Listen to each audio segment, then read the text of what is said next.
Hey everybody, and welcome in. We are so excited that you are joining us today. We have an awesome demo coming up for you, so just hang tight for a few moments. We're going to let everybody filter in for about 2 minutes, and then we will get started with the presentation. But until then, now's a great time to grab some water, some coffee, whatever you're feeling, and then we will get going in about 2 minutes. Thanks so much.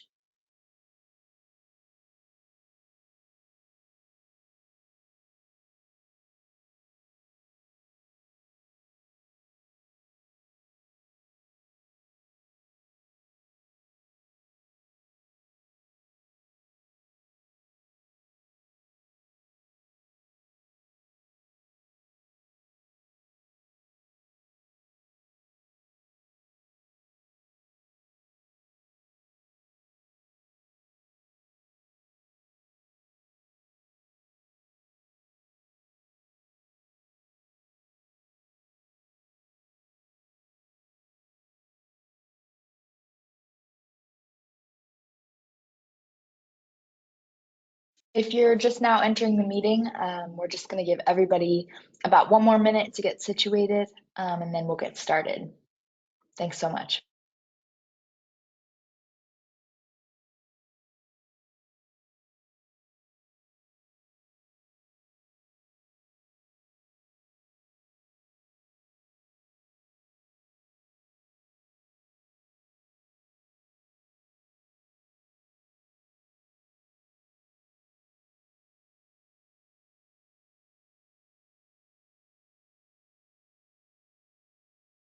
All right, looks like we are ready to rock and roll. So again, everyone, thank you so much for joining us today.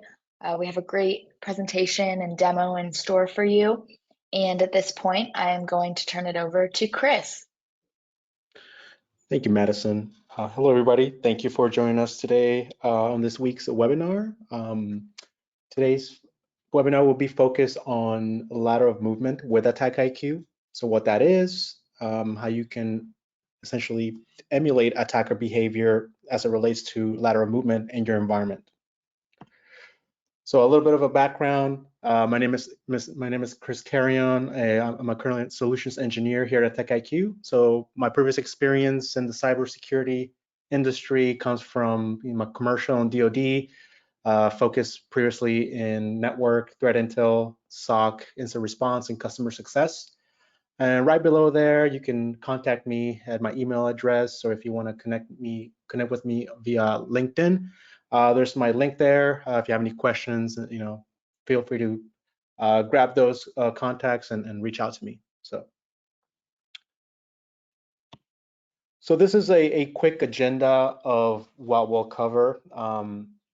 Again, want to lay the groundwork to explain what lateral movement is for those folks who may not be super familiar with the concept, why it's important, right? Some examples that we've seen in the wild, how AttackIQ maps different techniques as it relates to lateral movement, so you can test in your own environment and surface those security gaps and also be able to mitigate them, right? So it's not just about testing, it's also about seeing what types of detections we're seeing out there and then applying the mitigation as to relates to these types of techniques that we're testing against. Lastly, I will jump into the platform so you could see how you can arm some of these assessments and evaluations based on our scenario library and different types of customizations that you can do in the platform to really contour your lateral movement testing to your organization's needs. So again, for those who might not be super familiar with lateral movement really just refers to the techniques that are used by threat actors and adversaries to really just move deeper into the network in order to further expand their search into different assets they might be interested in and resources. This could be anywhere from stealing information, causing further damage, right? In the case of ransomware, ransomware has a lot of modules where it has lateral movement already baked in it. So to cause additional damage based on, sort of a, that pandemic type of exposure, right? So where it's extending within the network, try to get as much as it can. A few key points here, though, is that lateral movements by itself, it doesn't work unless it has additional information. And this normally pertains to, it has to have some sort of credential access or obtain credentials, right, that it does through other tactics and techniques.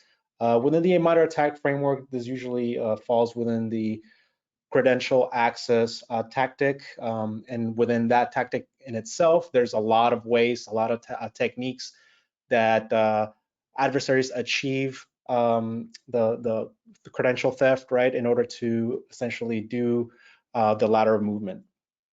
In addition to credential access or credential theft, lateral movement really relies on reconnaissance information. So this could be things like scanning the network, finding shared network drives, enumerating systems, seeing what types of services are out there that an actor can move into using those credentials, right? So it's really a multi-step process here, and lateral movement is one of the critical steps in the adversary's kill chain, and then a lot of times it's a matter of using living off the land, right? So there's a lot of utilities, tools within environments already that either administrators use to manage their enterprise, or there's just there as part of the different utilities that you might find on operating systems, right, that these threat actors can leverage in order to essentially decrease their footprint when they're trying to move laterally in the network, right? So they don't have to burn any specific malware that they have, or essentially, it's a path of least resistance for them in the end.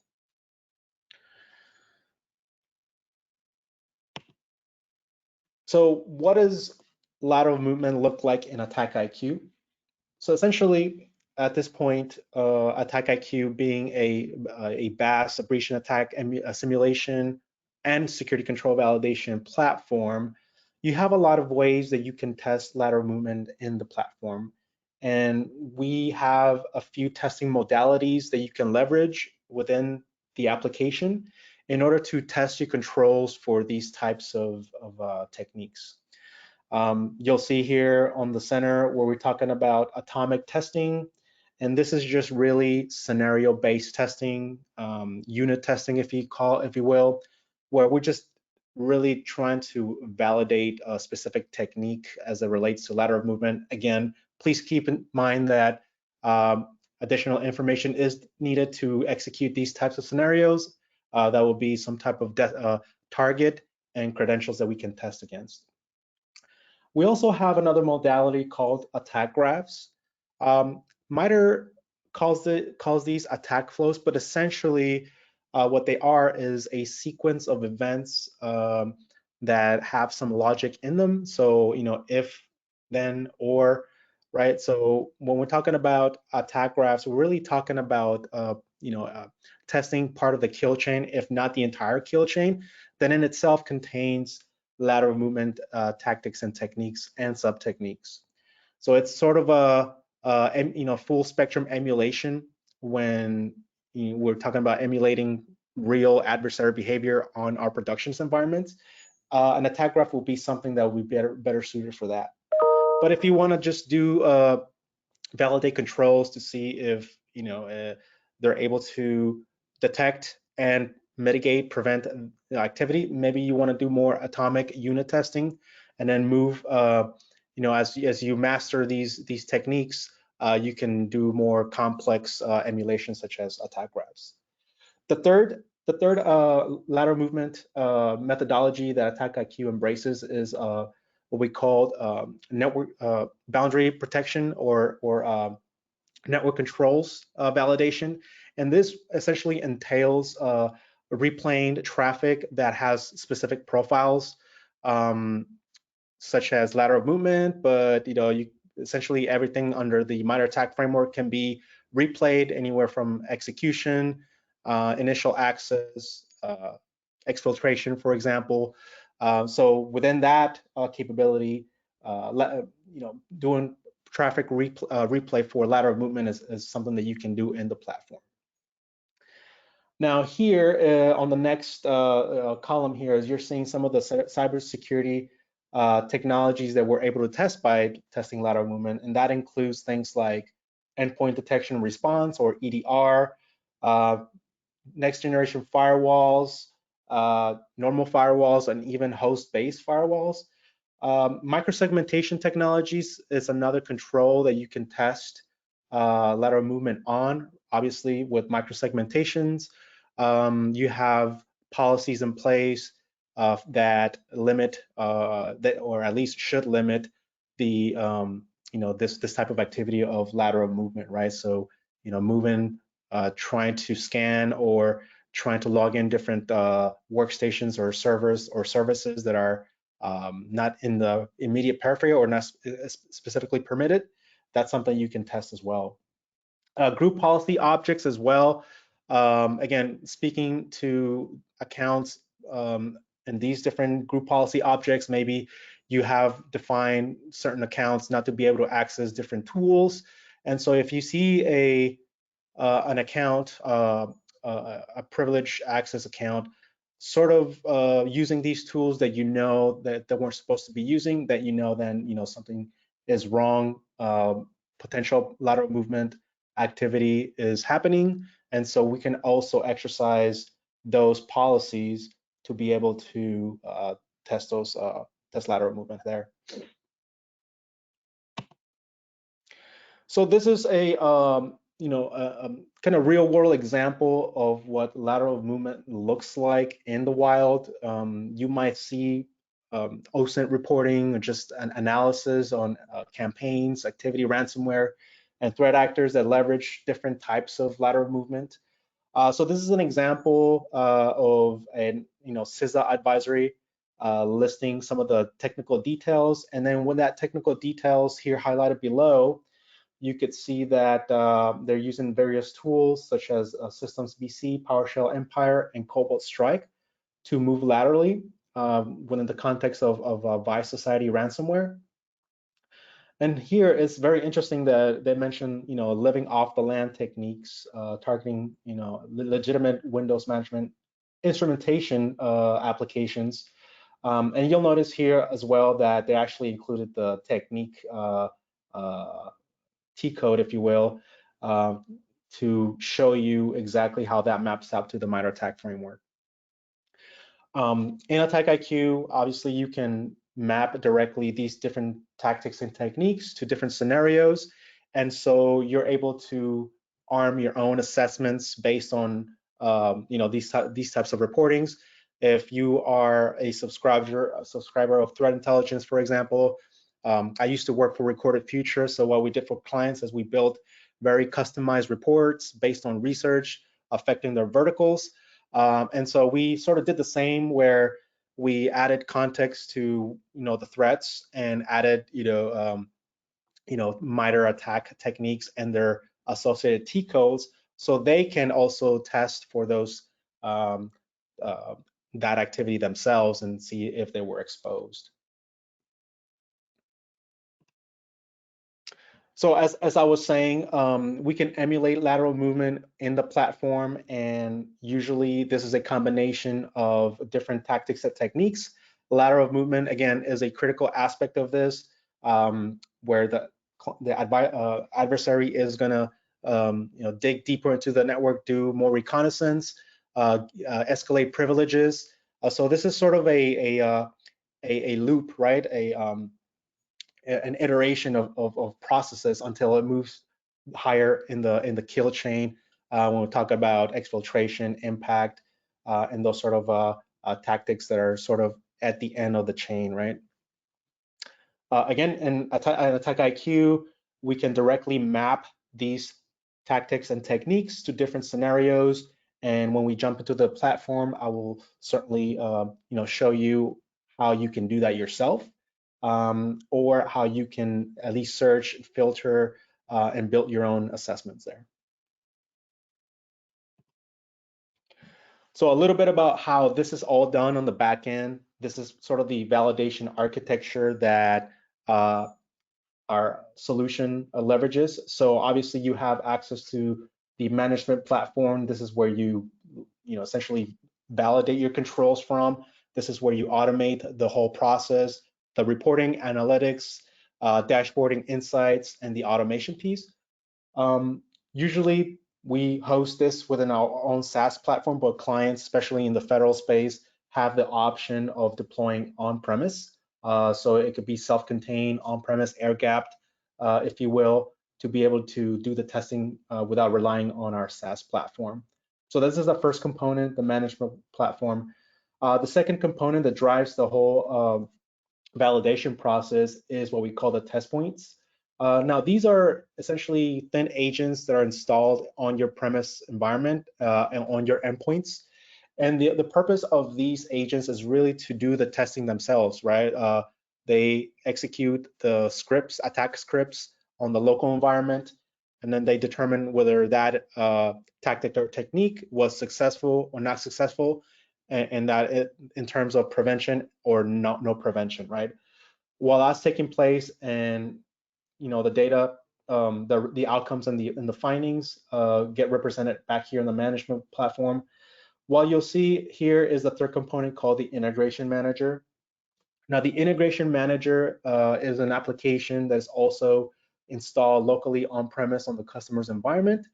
And the purpose of this application is to simply talk to your security stack and SIEM in order to correlate any prevention data as detections and then bring back to the centralized dashboard so you can get a better context exactly how your controls are behaving and performing.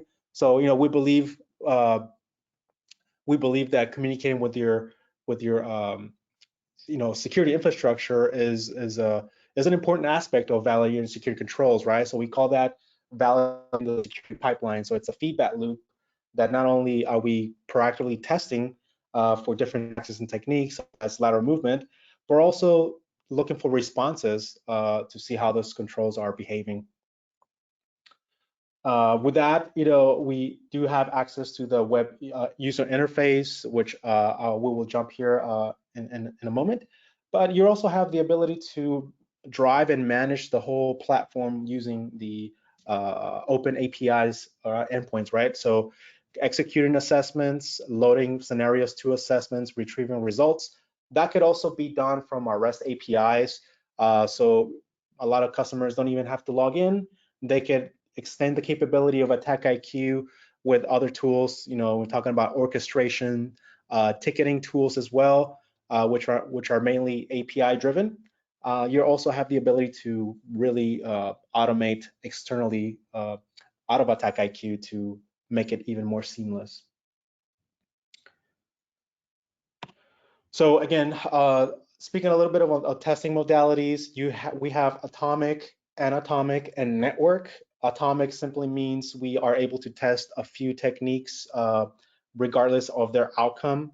So maybe different ways of doing lateral movement, or you can do a combination of credential access, discovery, and lateral movement. You also have the ability to engage in some of the scenarios that already have this capability already in them, right? So they have the capability of doing the network mapping, the credential access, and the lateral movement in just one scenario. But I'll also show you ways that you can essentially create your own attack graphs, which falls under the anatomic feature that allows you to essentially add some logic onto those attack chains that say, for example, if scenario A fails, then do scenario B as an alternative. If that is not prevented, then move forward with the path, right, until you reach your final objective. So I want to show you that in a bit. And then finally, again, the network traffic replay is another way that we can test for traffic that falls under a certain profile that falls in the either lateral movement or command and control, whatever the case may be. You can leverage the network piece, the network capability within the platform to test things outside of lateral movement if it's something more along the lines of perimeter controls, next generation firewalls, content filtering, data loss prevention, and those sort of technologies. All right, so let's jump onto the platform and give you a tour. So in the AttackIQ platform, usually where you land is the scenario library. So under the scenario library, you'll notice here that we have literally thousands of different scenarios at your disposal that could be filtered by different environments. So if I focus on Windows or Ubuntu or AWS, you could just click in any of these environments and that'll surface just those scenarios that are related to those operating systems. Additionally, you could also, and more importantly, filter specific tactics. So as it relates to lateral movement, I could just click on lateral movement and it'll filter my results like that. And here you can, either browse something that you want to leverage, arm your assessment on, or you could use the search feature and really do get more granular in your searches. So let me see if I remote.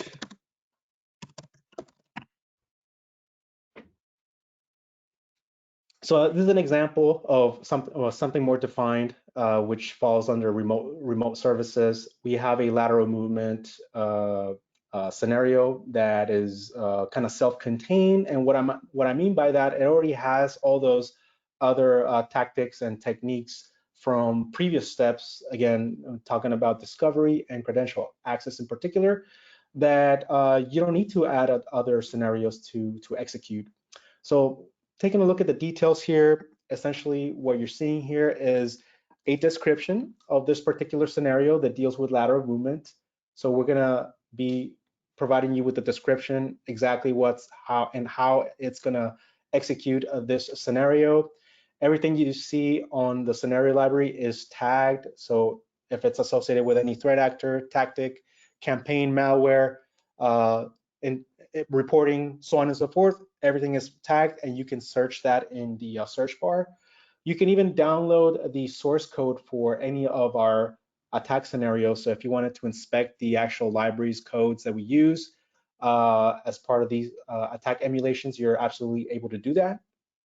But to give you a brief summary on this particular scenario that deals with lateral movement through remote services, is that it's going to use within it harvest the passwords, right? Using tools like Windows Credential Editor, plist, Mimikatz. It's automatically going to do the host discovery. So it's going to use Nmap to see which hosts in the periphery or laterally are active and are receiving connections. And then it's going to test those credentials from the previous step to see if we can log in laterally into those other systems, right? Whether it may be servers, maybe it's a remote desktop, for example. The step after that, right, it's going to try to transfer a binary file and execute that binary file, which is a benign binary file, to create a remote service, right? The remote service is going to be mentioned in the system.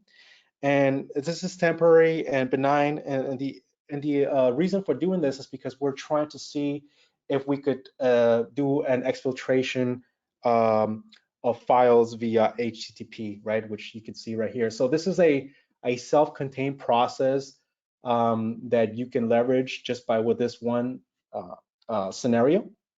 So you could see here in the parameters specifically how you can tailor and configure these. So do you want to be able to scan all machines, or do you have a couple of machines that are specific that you want to point this scenario to, right? You can add a single IP, a subnet, or a fully qualified domain name, for example. You can define if you want to be able to use all available user credentials that are as part of this scenario. So again, it's going to use a couple of password harvesting tools, and then it's going to try those tools against the machines that you specify. Or you can test particular credentials, right? If you have a list of credentials that you want to test, then you can add those manually yourself. Again, it's gonna, as part of the process here, it's gonna not only transfer a benign binary file to execute and create a remote service, but you can specify the remote file yourself, right? If you have something that you want to test yourself, or just use the AttackIQ's benign file to execute, right? This is the name of the remote service that's going to be created. So you can search this on the Windows machine, and will tell you if it's successful here anyway, because we don't need you know, the phases of this attack scenario. If anywhere it gets stopped, then obviously it's going to be not prevented. It's going to be prevented. So, but if it's not prevented, you'll be able to see, you know, the remote service that is created.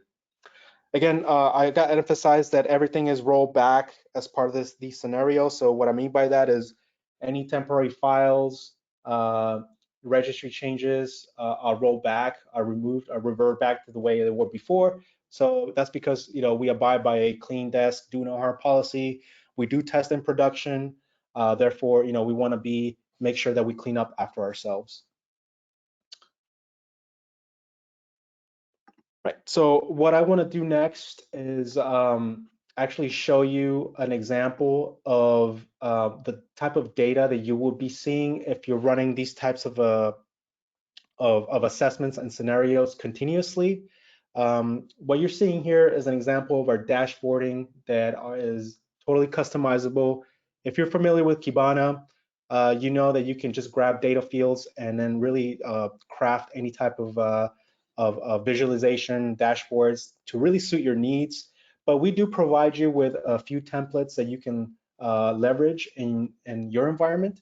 Once you have access to AttackIQ, your own dedicated tenant, these are some of the templates that you are able to grab and see additional insights on, right? So from a perspective of the minor attack framework and look at the different tactics and techniques, you can see that we have a nice breakdown of things like lateral movement again, which really kind of shows you the ratio of preventive versus not preventive versus error, right? So a lot of the times you might execute tests that just simply don't have those living off the land tools, or simply just they don't have are not compatible with different operating systems. So if you're testing lateral movement on Windows, but you selected Mac systems, for example, that's just not going to work. But here is a nice breakdown of the different tactics as it pertains to prevention, but also on the detection piece, right? We're able to tell by, again, using the integration manager whether those activities were detected. If they were not detected, obviously we want to be able to detect them. If they were detected, we just want to make sure that they were also prevented, right? And within the results themselves, we're going to tell you, you know, the mitigation guidance to get to that stage where you're both preventing and detecting the activity that you throw at it. So what I'll do here is I'm going to navigate to the assessments and show you real quick how I would leverage the one scenario that I showed you. So I'm going to go ahead and click assessments. And what that's going to do is going to take me to my assessments page. And this is really a list of assessments that I have running or that are run in the past by myself. You could also take a look at other assessments that other maybe team members have conducted, right? The good thing about AttackIQ is that, you know, it is enterprise grade, so you can really segment and do role-based access controls for, you know, who can run assessments. If you have multiple security teams distributed, right, you can lock those down so they can only do you know, assessments on their assets and not assessments on, you know, for example, your enclave or your subnet, for example. But it's very easy to create one of these assessments. What I'll do is I'll go ahead and create a new one by clicking this button. And instead of choosing some of the templates that we have available, we're going to go ahead and click Create Custom. What that's going to do, it's going to take us to the assessment setup page. And from here, you can essentially name them, add the scenarios that you need, add the selected assets that are going to be part of this evaluation, and any sort of global configurations that we have available, such as you can define the target network that you want to go after. You can define a set of credentials that you want to use for these types of attack emulations. So what I'll do right now is very quick, is just click the edit button here by clicking this pencil icon, and I'm just gonna add the name Lateral Movement, and then I'm gonna say remote services. I'm gonna go ahead, click OK, and that changed the name. The next step here is to add those scenarios that I want to test under the lateral movement. So once I click scenarios, it's going to take me back to the scenario library. And again, I could either type the name of the scenario that I'm looking for, or if I'm just doing something like a la carte, right, I can just go ahead and select things like lateral movement and see what I can load. Again, you have a lot of options, a lot of techniques that fall under the lateral movement tactic. But what I want to focus on is just this one in particular, because again, I explained this was a self-contained. So I can, once I check it, I can add that scenario.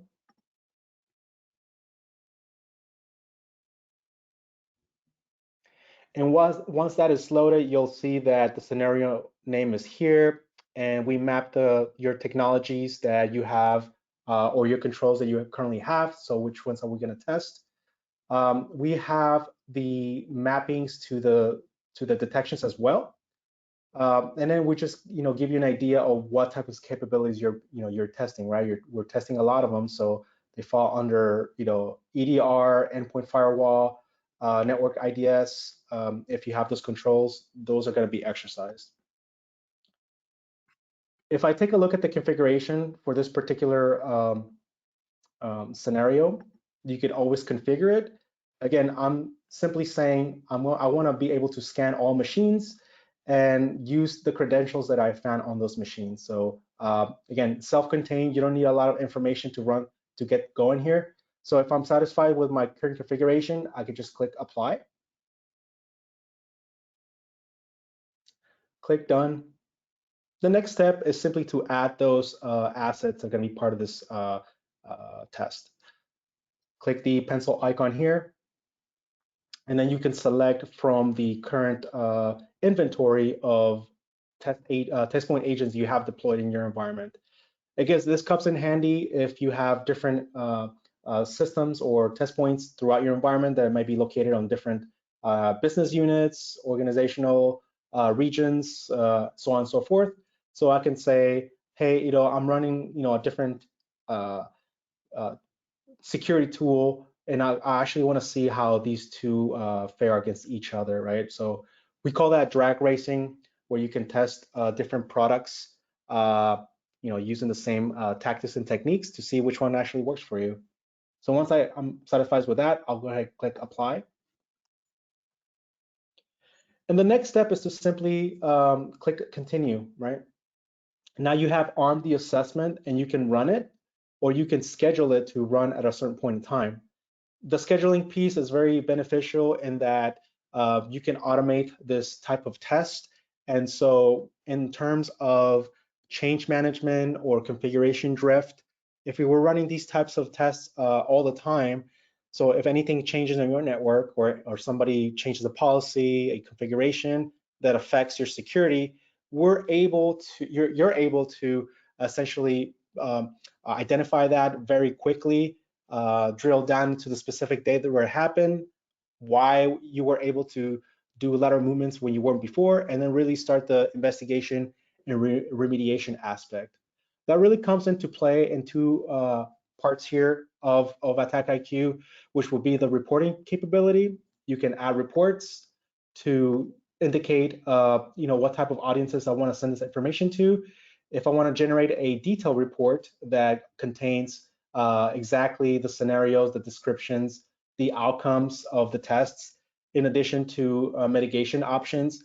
Maybe a detailed report would make sense, but you could also do things like summary report, which is geared more towards executive and leadership audiences, where they would just need to know how the technology that you currently have deployed fared, right? When we threw these lateral movement techniques at it, right?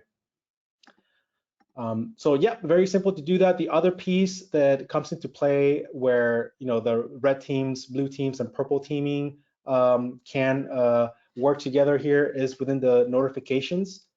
So we can actually send pre-execution notifications to the teams that you explicitly state. And this is good, if you're expecting your team to delineate the fact that this is just a emulation, not a real lateral movement attack. You can choose to notify them before the emulation takes place. And you can also integrate other external tools within the platform. You can simply say, hey, whenever execution is done and it falls below a certain threshold that you indicate, then go ahead and auto-generate an email to notify us that we are subpar below our expectations. Or you can also integrate with things like ServiceNow, Jira, Slack, AWS to generate incident or tickets, right? That will kick off an investigation, again, based on the fact that you specified a passing rate that you are not satisfactory. You don't agree with, right? So you can be very specific to the reporting and the notification piece. So that's just an example of loading an assessment. The other thing that I like to show you is the attack graphs, and again, talking about the anatomic aspect of it, is that you are able to do things like, let's see here, things like this, which I actually created recently, where I'm actually picking and choosing the specific techniques that I want to test. So this really is better geared to countering your testing, right? In this example, to start off, I am doing credential access, dumping passwords using Windows credential editors. If this technique fails or is prevented, then I can have an alternate step. In this case, I added pass the hash using dump credentials. If this step is also prevented, then we can move to other alternate steps, such as dumping passwords using undetectable mimikatz. However, if this first scenario, I'm able to succeed, I'm able to validate that I'm able to get the credentials, then it'll just follow this path straight to the next phase, which will be network discovery. Now, in this phase, I'm doing network discovery, specifically network shares discovery scripts. Again, we come into a junction where if this activity is not prevented, then I can move straight into lateral movement through remote services, right? However, adding the additional logic, if this network share discovery fails, then I can do alternate steps, which include system network connection discovery and actually just these two. If this is not prevented, then it'll move down to another lateral movement technique, which is establishing lateral movement through Windows RM. And if that fails, then I can do an alternate step again using lateral movement through PA exec, leading to full exercise of the controls that deal with lateral movement, which has the other techniques added, which are again credential access and discovery, all packaged in this attack graph. The cool thing about this is that you can add, subtract, edit, move around the different scenarios. Very easy to do. If you click the plus icon, and then you can add different steps that represent the different scenarios in the attack kill chain, and then link those together at any point in this workflow. Another thing that I will mention again is based on our own internal research team, the adversary research team goes out and retrieves intelligence like this, reporting, and they're actually able to map out different attack graphs that you can use. So you don't have to actually build your own, but you can leverage kind of like the greatest intelligence that we see out there to do things like this, right? So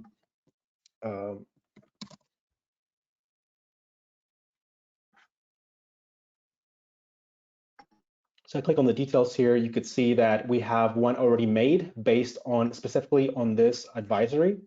So if I wanted to create a new one, we simply click a few buttons, create new, and so you get something like this, a little bit more complex, and then it might require some of your inputs. For example, we see right here specifically it's talking about lateral movement through RDP, and really the only reason you're getting this big red banner is saying, hey, what is the network that you want me to target? Where should I move laterally in this case? You can either add that value within this specific scenario parameter, or you could do it at a macro level by specifying network targets and also using certain Windows credentials that you might want to test. Or like I said before, you can specify that in the configuration here, and that'll allow you to run this attack graph. Okay, now that was pretty much what I wanted to talk about as far as lateral movement. They want to point you to some resources here. The first is AttackIQ Academy. So if you want to learn more about ways that you can emulate behavior, including what I just showed you today, AttackIQ Academy is a great resource to be able to not only learn about that, but implement that, execute it, and then analyze your findings. In terms of both testing atomically and emulating activity, lateral movement as it pertains to maybe threat actors you care about. If you want to test some of these features, I highly encourage you to check out the free trial, which allows you to run things like endpoint detection and response, allows you to test next-gen firewalls, WAF, data loss prevention technologies, and just basic antivirus controls. So very easy to install. You actually install an agent on your local system, but you're able to access the platform that way. Finally, I do want to point out that we have our Purple Hats conference on April 6th, so I encourage you to check that out. It's a great resource to learn about, the space of threat-informed defense. There's going to be a lot of talk tracks to really, and then allows you to connect with your peers and listen to leaders in the space, and just have a good time learning. So, and that's it from my presentation. I'll pass it back to Madison. Thanks, Chris. It doesn't look like we have any questions in the chat currently. So like Chris said earlier, if you have any questions, feel free to reach out to him personally or in general to us at AttackIQ. We hope that you enjoyed this presentation, and we'll see you next time for our next weekly demo. Have a good one.